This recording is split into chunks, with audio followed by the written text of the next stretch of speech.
Mais d'abord, comme tous les lundis sur Europe 1, Philippe Val est avec nous. Bonjour Philippe. Bonjour Dimitri, bonjour à tous. Alors Philippe, vous nous parlez ce matin de Robert Badinter, l'ancien garde des Sceaux nous a quittés vendredi à l'âge de 95 ans. Vous avez eu la chance dans votre vie, Philippe, de le voir plaider. Oui, c'était dans les années 70.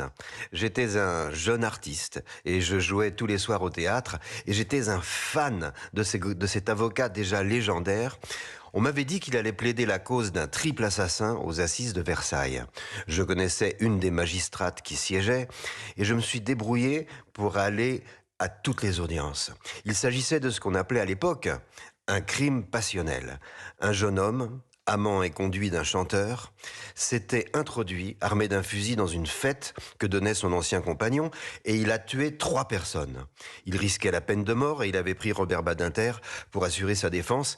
C'était la première fois que j'assistais à un procès d'assises. Ah oui, puis un procès avec un sacré enjeu, puisque la peine de mort pouvait être requise, hein. Oui, c'était comme une tragédie, mais en vrai. Le garçon avait vraiment tué, les parties civiles avaient vraiment perdu des proches, et les jurés pouvaient vraiment condamner le coupable à être coupé en deux, pour reprendre l'expression de Robert Badinter. Je suis resté à 3 jours de suite, fasciné, terrassé par le fardeau dramatique qui pesait sur nos épaules. J'étais tellement admiratif des interventions de Badinter. Je n'avais jamais vu tous les trésors d'une intelligence étonnante se mettre au service de la vie d'un homme. Mais, quand vint le moment de la plaidoirie, Robert Badinter s'est métamorphosé. Ce n'était pas un souffle qui fait vibrer des cordes vocales et des mains qui remuent, non. C'est tout le corps de Robert Badinter, avec toutes ses ressources de la tête aux pieds, qui a plaidé la cause du coupable. Comme les très grands artistes, il était traversé par quelque chose de sacré, comme possédé par une force qui, à la fin, le laissait blême et épuisé. C'était tellement fort qu'en sortant pour aller jouer au théâtre, je savais que je venais de vivre un moment décisif de ma vie et qu'il y aurait un avant et un après. Est-ce que vous avez eu l'occasion plus tard de rencontrer Robert Badinter, Philippe? Oui, j'ai eu l'occasion de lui dire combien je lui étais redevable. Bien des années plus tard, avec Richard Malka, nous avons fait quelques voyages avec Elisabeth et Robert Badinter.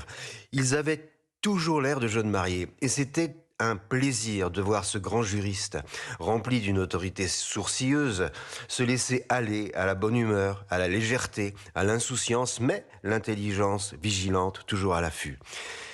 Il est mort le jour anniversaire de la déportation de son père, assassiné dès son arrivée dans le camp de Sobibor.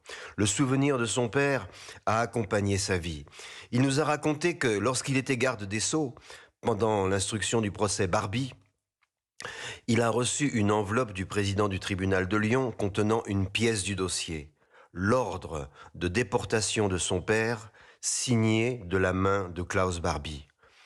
Et Badinter a ajouté: la peine de mort avait été abolie, Barbie n'a pas été condamné à mort, je crois que mon père aurait été fier de moi. Alors son oncle, son père, sa grand-mère également sont morts en déportation, Philippe. Oui, cette fameuse grand-mère Idis, à laquelle il a consacré un livre. Il a demandé à Richard Malka d'en faire un scénario de BD pour toucher la jeunesse. On y découvre un petit-fils de 90 ans qui se réchauffe encore au corps affectueux d'une grand-mère rassurante dans la terreur des années d'occupation. J'avoue que je frémis d'horreur quand je pense que Robert a vécu assez longtemps pour prendre connaissance des massacres du 7 octobre et de la vague d'antisémitisme qui s'est ensuivie. Je n'ose imaginer quelle vague de souffrance l'a emporté, lui, l'amoureux de la France, l'amoureux de la République. Puisse l'amour d'Élisabeth et le dialogue ininterrompu qu'il a entretenu à la fin de sa vie avec Victor Hugo lui avoir apporté apaisement et réconfort. L'hommage, les condoléances de Philippe Val ce matin sur Europe 1 à Robert Badinter, le garde des Sceaux qui nous a quittés donc vendredi à l'âge de 95 ans. Merci beaucoup Philippe, bonne semaine, on vous retrouve lundi Merci. prochain sur Europe 1.